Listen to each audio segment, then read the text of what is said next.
And I have the honor to introduce our next speaker, Martin Grötschel. Okay, thank you. So I'm the exotic person here in this meeting. I'm not an historian, I'm just a mathematician. But I remember when I finished high school, I had three options. I wanted to be chemist, study chemistry. I was thinking too much, I think, and I didn't do this. As archaeology and history was interesting, I thought there are no job perspectives, and so I studied mathematics, because I believe that has great job perspectives, and it does have, and I was right. And I could do history on the side as a hobby. But I'm here because I owe Eberhard Knobloch a lot. And personally, and in the many jobs I had in my lifetime, he always was a great help, and I'm paying tribute to his contributions to my work. They helped me a lot, and that's what I will talk about. I'm retired now, and when I prepared this lecture, I got really excited, and all of a sudden I had 180 slides or so.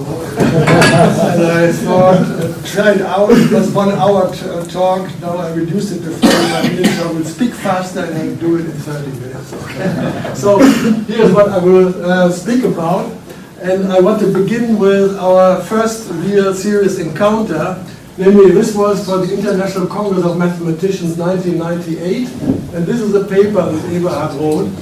Namely, I was president of the organizing committee and had the Fields medals on my desk, and I couldn't read this, and I did not understand the Latin and Greek on this, and I knew Eberhard knows it. I invited him, and he looked at it, and he found 3 serious errors on the He will tell you about these errors, but the wonderful thing is he could exactly tell you which phrase comes from where, at what time, and what it meant, and what was misrepresented, and so on.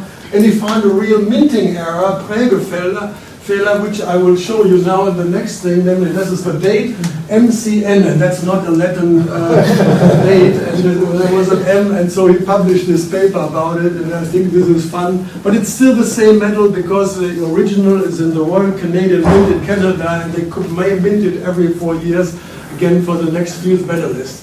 So this was enjoyable, and I think this was data science at its best. And he knows exactly what the data are and learned everything about it. So from then on, I always asked him about whatever about history and related topics, and he gave me perfect service. But he also did a wonderful service for the International Mathematical Union. I had been in the executive board for 16 years and was 8 years Secretary General, and there were lots of issues about history and so on. And Eberhard was always there to give advice. I mean, he was also the chair of the International Commission for the History of Mathematics, and whenever something was not clear, I called him up or wrote him an email, and I got perfect advice. And also in Berlin, he did wonderful things. Namely, we have a highlight every year, is the Euler lecture, and at the Euler lecture is one top mathematics speaker and one top history speaker, and Eberhard is always the one who proposes the good speakers for our history lectures. And this is some of these wonderful helps that Eberhard has given me over time, and that's why I'm here thanking him for that.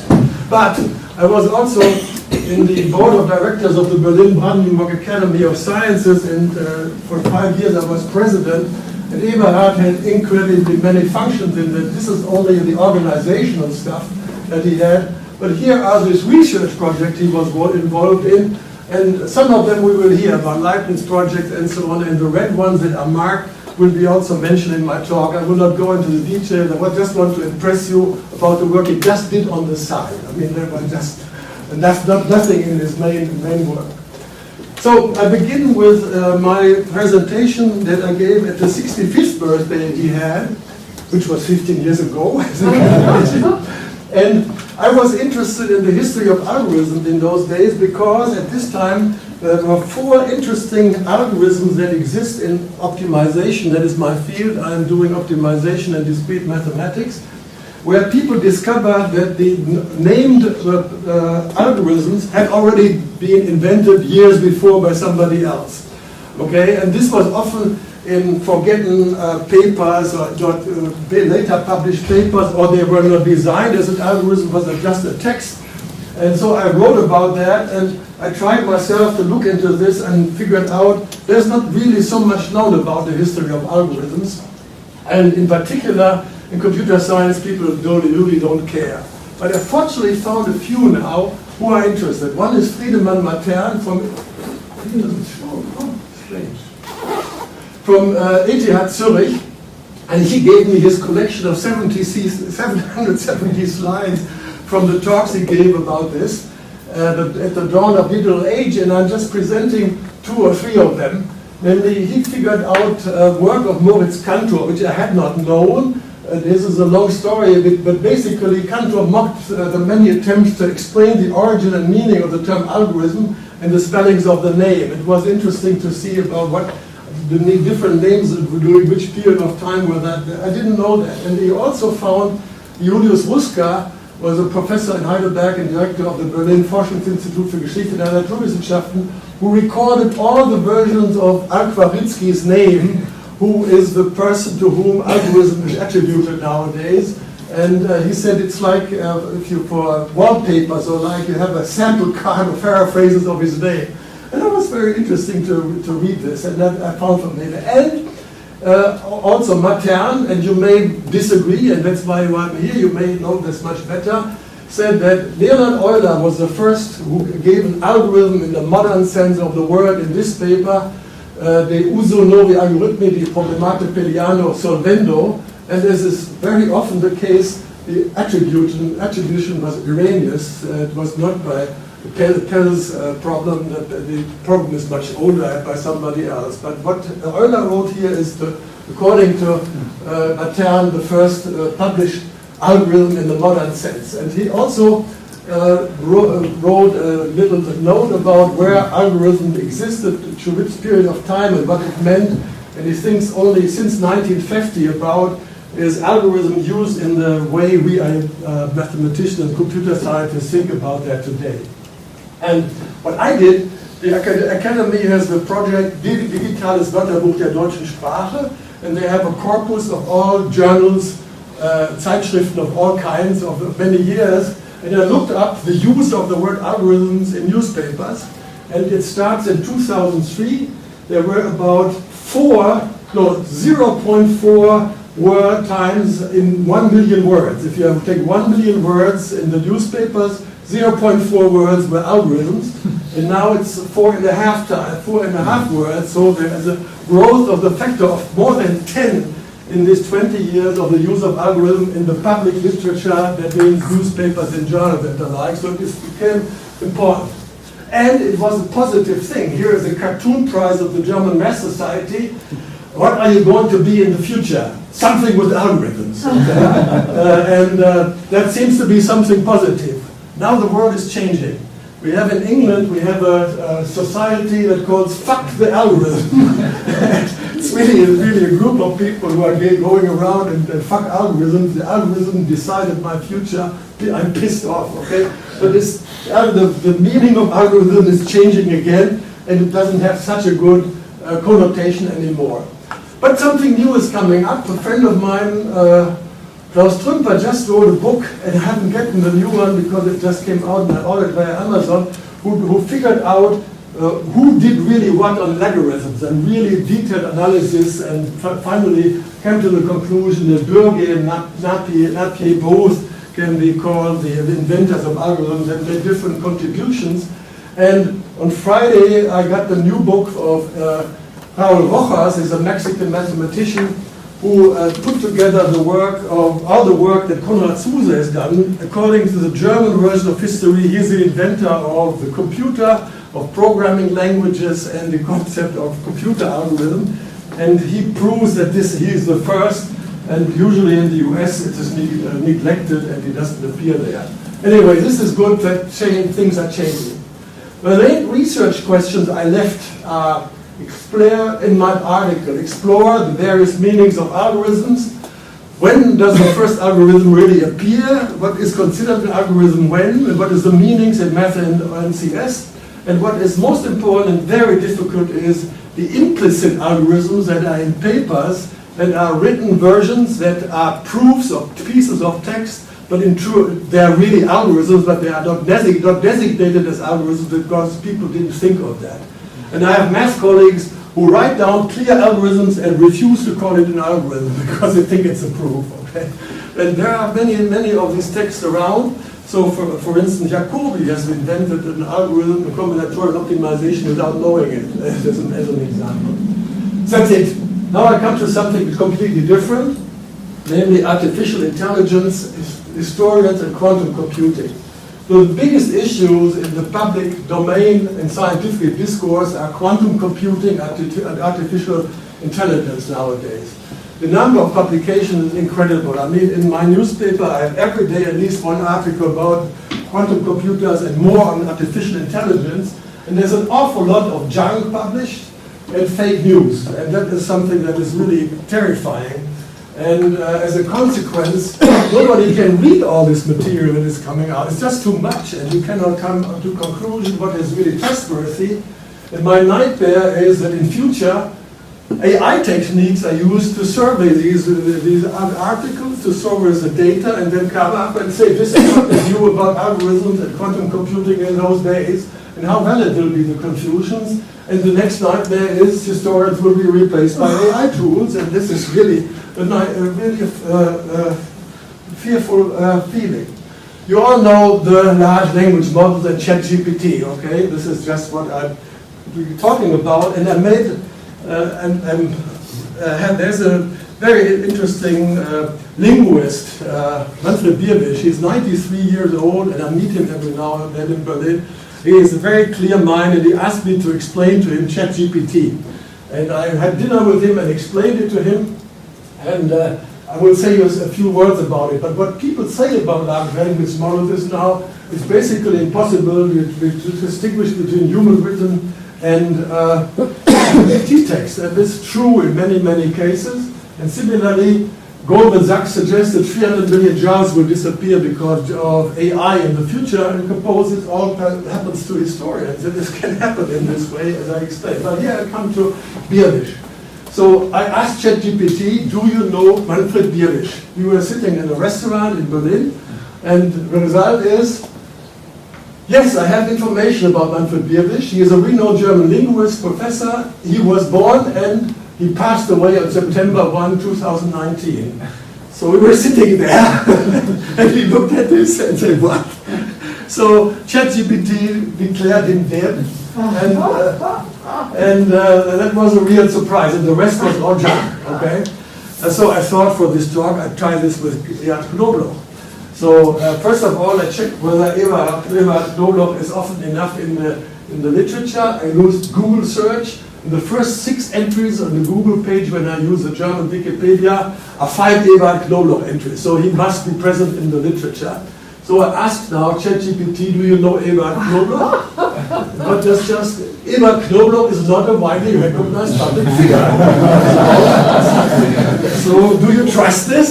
But I mean, ChatGPT just gives a way out. It said, please provide more context and details. This I did not expect. Now ask the next question, do you know the science historian Eberhard Knobloch? And then comes out, I'm familiar with Eberhard Knobloch, the German science historian, and so on. So something comes out of it.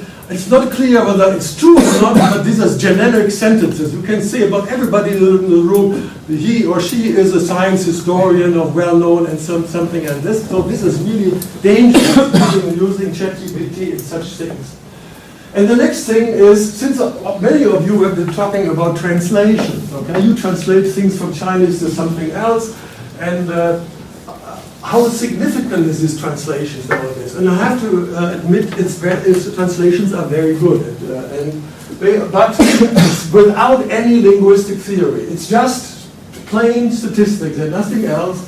And they take certified human translations, and they copy these translations and have a database and copy these words from the database and come out with good translations.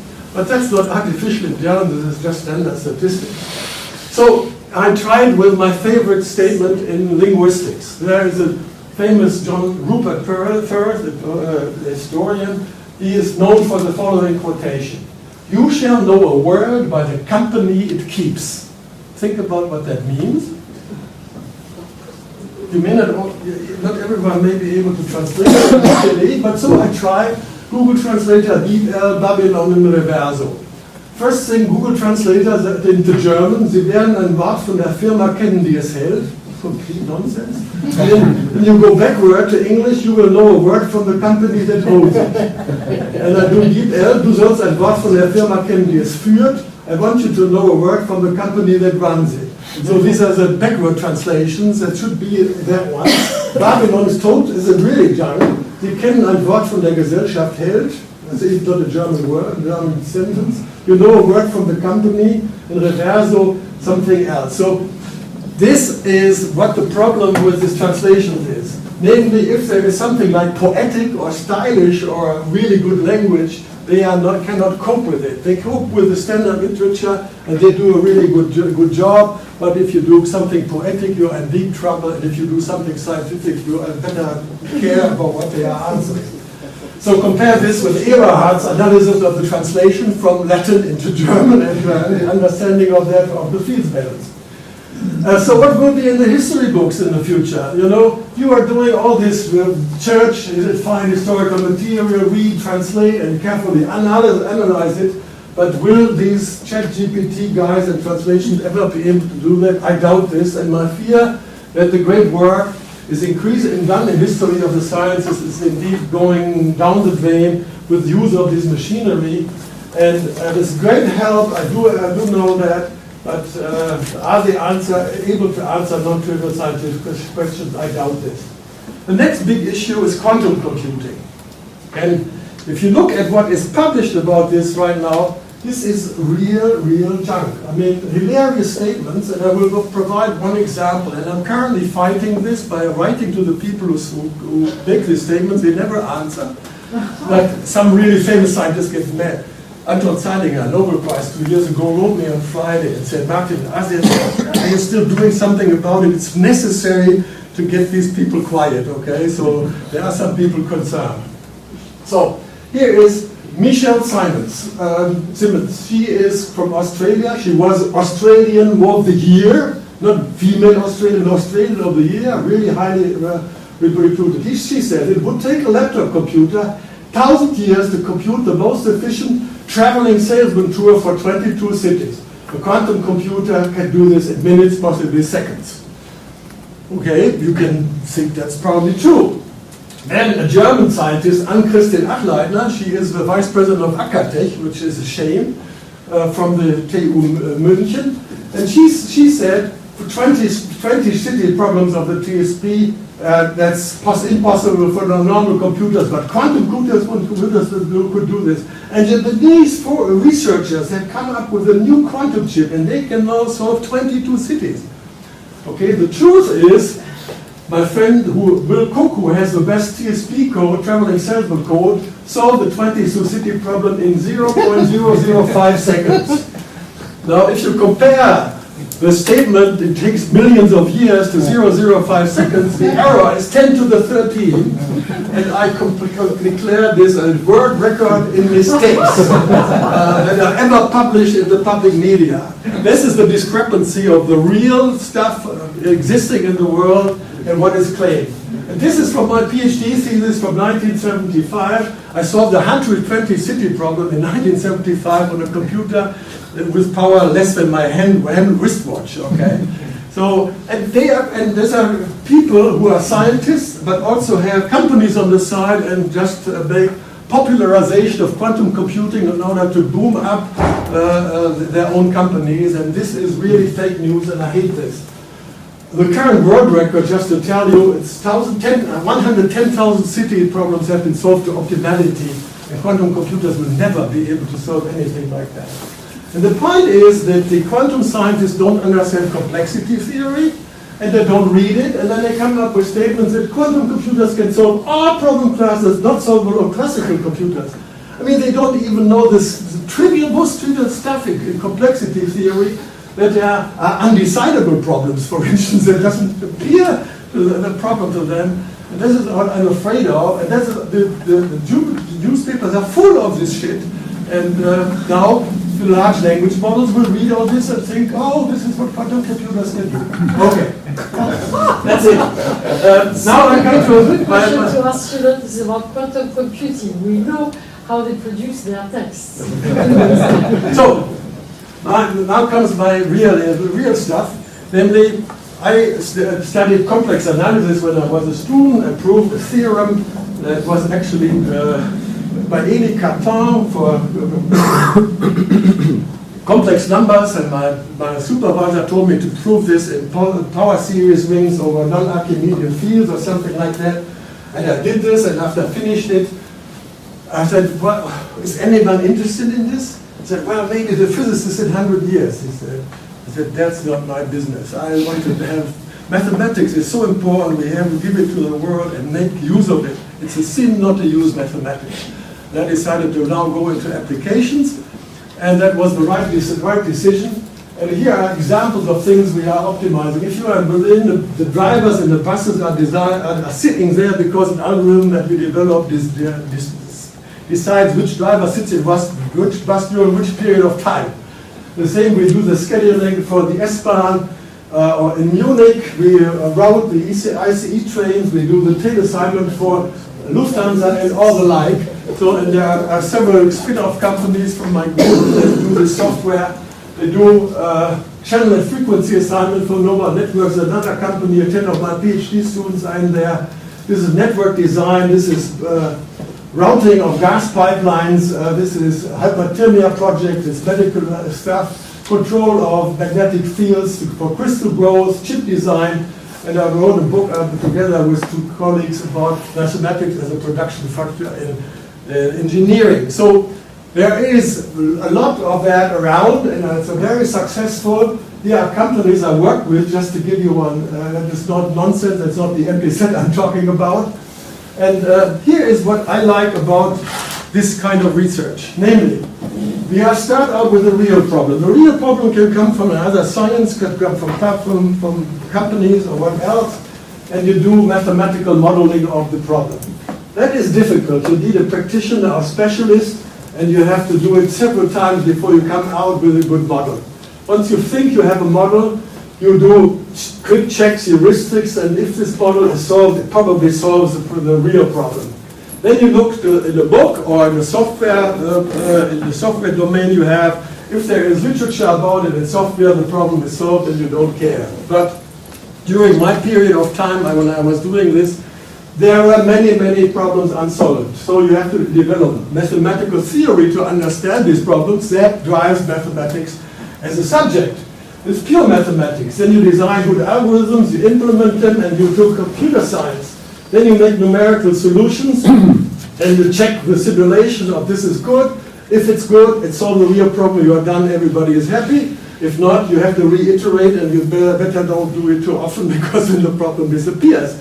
But then you're not yet done. You optimize the whole process, you implement it in practice with hardware, software, data, graphical user interface, and then you are done.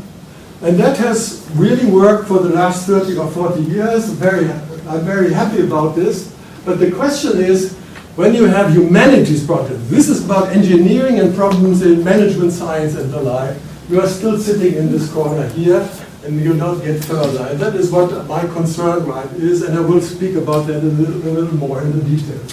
But what comes out as this is interactions in mathematical disciplines. And here are mathematical disciplines that came out during the research we have done in practice, where we had to do mathematics, and of course I would never be able to solve stochastic differential equations, I just don't know much about it, but they are colleagues, you talk to them, you interact, and you create new collaboration and new mathematics, and that is what's wonderful when you do this application-driven approach. And the same happens in application areas, and we had a Graduiertenkolleg in Berlin between Nachrichtentechnik and Mathematik, and it was wonderful, these students got wonderful jobs over time. Now I come to digital humanities. That is what I was interested in. And in 2000, I became a member of the executive board of the academy in Berlin, and I was then president since 2015. And I tried to push these techniques and help the humanists to use mathematics, computer science, and the like for their work. Then you look up how this is viewed. And we will hope that this co-evolution that I described with industry and application problems can also happen with humanities, that they both influence each other and drive research in both sides. And in other words, can DH deliver something for both, maybe for the other humanities and math and computer science? And that is pretty open, and that is what my concern is. So 14 years ago, there was a meeting, 2009, Modern Language Association, and they declared the first next big thing in a long time is digital humanities. So they were totally excited that will bring something with it. Then they made up a page of what should be done. And if you analyze it, this is really trivial stuff. I mean, they have not really thought into this. I mean, there are a few things that I read that seem to be reasonable, but most of that is they don't understand what is going on, but I will not go on in the details. But I looked at the academy projects, and in this 20 years of its recent existence, we had 180 projects, which I will not go out about, but I'll take only the Akademienvorhaben, where Eberhard was one of the champions in doing it. And I wanted to support these projects in particular. But they don't cooperate.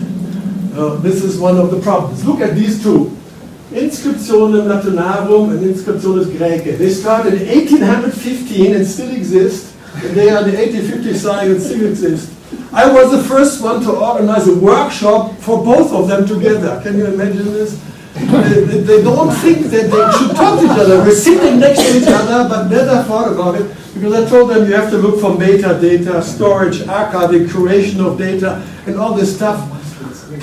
Yeah, so this is really tough. And we have somewhere here is here, Leibniz in Berlin. This is really difficult, and it is not only the only ones like that. So there usually are the old guys sitting there. They don't know what to do about it, and so I thought maybe we start something simple. And my first simple idea was: look at this. They have text, manuscripts, notes, and you do something. Namely, the obvious idea: digitize the struct, process them automatically, makes the whole editing process digital and semi-automatic, then classify the material automatically. Clear stuff, easy. And then reality hits. Okay? And I was not aware how difficult anything is, I should say. And this is what an editor does out of this, you know, mixes it and works it out. This is a page of Marx and Engels. So this is Engels and this is Marx, and Marx got drunk and was drawing on it. This is a famous manuscript, Deutsche Ideologie, and this is UNESCO cultural heritage. I mean, this is this junk. Can you imagine a machine making a photo of it and analyzing this? Hopeless, completely. Then, this is Leibniz, okay? Do you see what is important on this page? I can show you. Namely this one here. It says, utile erat scribi pro primera. Then you take it out of this, what you see is Leibniz invents a symbol for the integral. And can you imagine a machine would find that? And this is Grötschel, and that is the worst of it. Eberhard has been chairing the Beirat, which I have to take over after his pressure. Give me pressure. Grötschel's is handwritten in pencil in Gabelsberger shorthand. And there's basically nobody in the world who can read it. We just found now one lady who... There is a whole ERC project on this. Yeah, but after England really went for 1 and 2 years and understand this shorthand is doing now the editing of these nine notes. And do you do this by automatic means? Hopeless. So editing handwritten stuff is manual intellectual business. Specialists are needed, and my obvious ideas were clear misconceptions. It's completely clear to me. But there were lots of things on the side positive. So the Academy developed software for editing some Academy project, and is used by several of the projects, not of all of them. We have Chorus Search, a system connecting correspondence documents, because there are so many individual projects where they have letters from one person to others and backwards, but they're like stars, but they're never connected. And now there's a software that can connect this in order to make these networks. And then let me go to language analysis, where I think there's a lot that can be done, but I will only go a little detail. So here's this issue: how many words does a language have? What is a word or a token in language?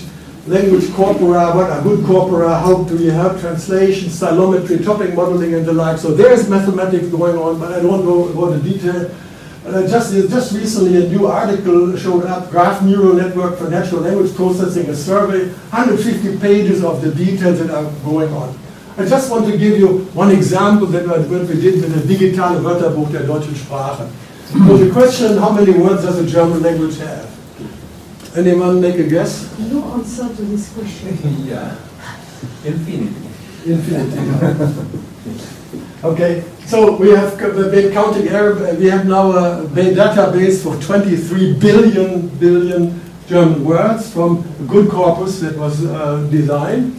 And the rule of thumb is, given 1 billion German words, you will find about 5 million different German words. Okay, so the last count was 19 million different German words. But of course, you throw away some of them and say something like 5 to 10 million words, a million words. And I remember that our professors of German studies said, impossible. But you just give me a number between 1 and 5 million, and then we look at this number, 4,320,206, and the word, is it German? Yes, it is German. So why do the Germans have so many words? There's this controversial issue. The Germans can concatenate words and the French cannot, and that's why you are losing in this business. So there's this Selbstüberraschungsfähigkeit, I've never heard of that before. But there are 4,000 words which start with selbst in German.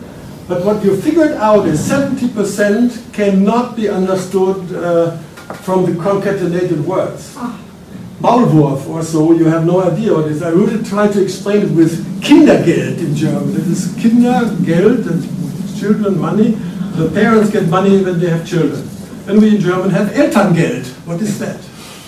Okay. And then we have Baukindergeld. What is that? So it's hopeless, and there are so many developers. That means German is an inventive language and creates new words that are concatenations of old words, but get a new meaning, and that's why we have so many words.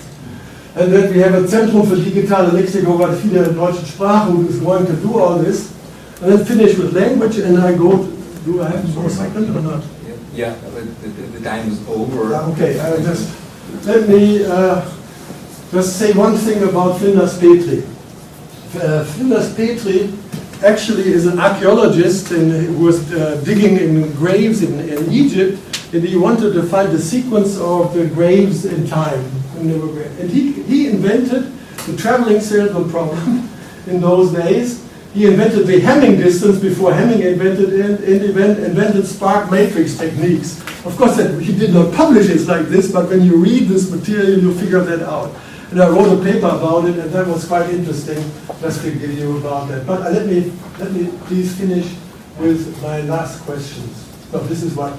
So at the end of my, in 2018, I gave out questions to the Akademien project leaders and said, we are going to do the new Nationale Forschungsplan Infrastruktur. Which open questions in your research area could be answered with digital methods? And here are the answers, which I will not go into the detail, but I talked with many of them in detail, and we had no idea how to transform these questions into mathematical questions. And that is what my main problem is, that where are the questions in the humanities that are of mathematical and computer science relevance, and are not just service of mathematical and computer science method that exists that you use, okay?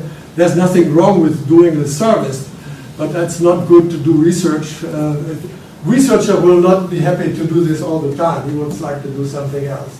And here are some of these questions that why is Faust probably the most important work of German literature? How can you answer that? I don't know.